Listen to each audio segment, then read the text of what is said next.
Ekitabo eky'olubereberye ekya Musa kye bayita olubereberye.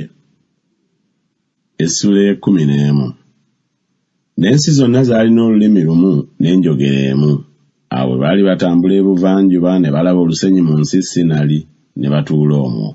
Ne bagambagana nti, kale nno tukole amatoffaali tugookere ddala. Awo ne baba n'amatoffaali mu kifo ky'amayinja n'ebitosi mu kifo ky'ennoni.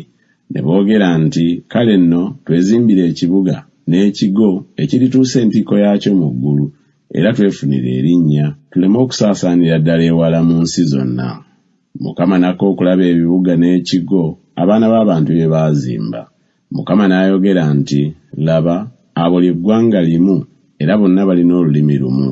Era kino kye batanula okukola, ne kaakano tewali ekigenda okubalema kye baagala okukola. Kale nno tukke tutabulireeyo olulimi lwabwe baleme okutegeera enjogera yaabwe bokka na bokka. Bw'atyo Mukama n'abasaasaanyiza ddala okuva eyo okubuna ensi zonna, ne baleka okuzimba ekibuga. Erinnya lyakyo kyeryava lituumibwa Baberi, kubanga eyo Mukama gye yatabuliratabulira olulimi lw'ensi zonna, n'okuva eyo Mukama n'abasaasaanyiza ddala okubuna ensi zonna. Kuno kwe kuzaala kwa Seemu. Seemu yali yakamaze emyaka 10 n'azaala Alupakusaadi, amatabanga gaakamaze emyaka 2 okubaawo. Seemu n'awangaala bwe yamala okuzaala Alupakusaadi emyaka 5 n'azaala abaana ab'obulenzi n'ab'obuwala. Alupakusaadi n'amala emyaka 35 n'azaala Seera. Alupakusaadi n'awangaala bwe yamala okuzaala Seera emyaka 43 n'azaala abaana ab'obulenzi n'ab'obuwala. Seera n'amala emyaka 3 n'azaala Eberi.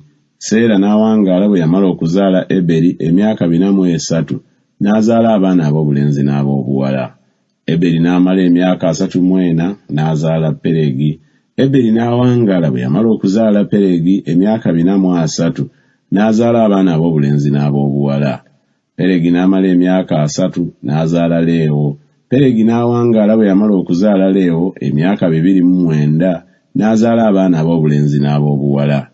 Leewo n'amala emyaka 32 n'azaala Serugi. Leewo n'awangaala bwe yamala okuzaala Serugi emyaka 27 n'azaala abaana ab'obulenzi n'ab'obuwala.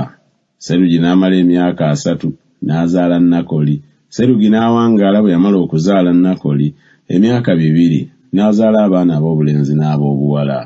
Nakoli n'amala emyaka 29 n'azaala Teera.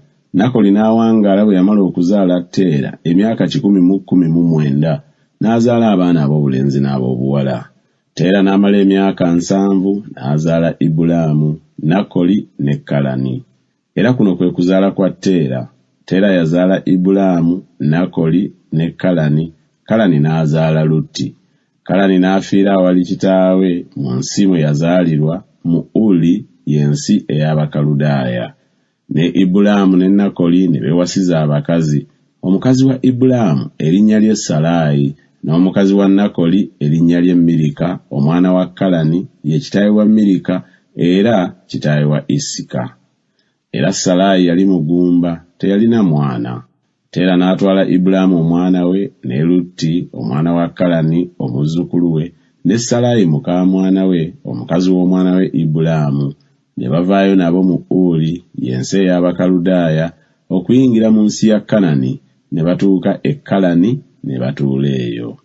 N'ennaku za Teera zaali emyaka 25, Teera n'afiira mu Kalani.